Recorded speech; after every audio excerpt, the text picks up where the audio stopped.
6 থেকে 11 মাস বয়সী শিশুদের জন্য একটি করে নীল ক্যাপসুল আর 12 থেকে 59 মাস বয়সী শিশুকে খাওয়ানো হয় লাল রঙের ভিটামিন এ প্লাস ক্যাপসুল।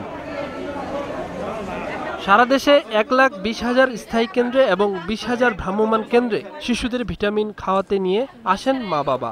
শিশুরাও বেজায় খুশি। অনেক ভালো, ভিটামিনে রাতকানা রোগ হবে না। রাতকানা রোগ থেকে রক্ষা পেতে এবং শিশুদের স্বাভাবিক বেড়ে ওঠা ও রোগ প্রতিরোধে কাজ করে ভিটামিন এ। তাই তো সন্তানের নিরাপদ ভবিষ্যতের জন্য উৎসাহ নিয়ে এসেছেন অভিভাবকরা। ভিটামিন এর যাতে ঘাটতি না হয়, যেহেতু সরকারের বিনামূল্য দিচ্ছে, সেজন্যই এটা খাওয়ানো হয়েছে। খাওয়ালে রাতকানা রোগ হবে না, চোখে অন্ধত্ব হবে না, বিভিন্ন রোগের হাত থেকে বাঁচবে, বিকাশটাও ভালো হবে। এর আগে সকালে ঢাকা শিশু হাসপাতালে শিশুদের ক্যাপসুল খাইয়ে ক্যাম্পেইনের উদ্বোধন করেন স্বাস্থ্যমন্ত্রী। একটি শিশু যাতে বাদ না পড়ে সেজন্য সবার সহযোগিতা চান তিনি। ভিটামিন এ ক্যাপসুল খাওয়ানোর মধ্য দিয়ে একটি সুস্থ ভবিষ্যৎ গড়ে উঠবে। বাচ্চাদের পরিবার যেন, অভিভাবক যেন তার সন্তানকে নিয়ে নিকটতম স্বাস্থ্যকেন্দ্রে যায়।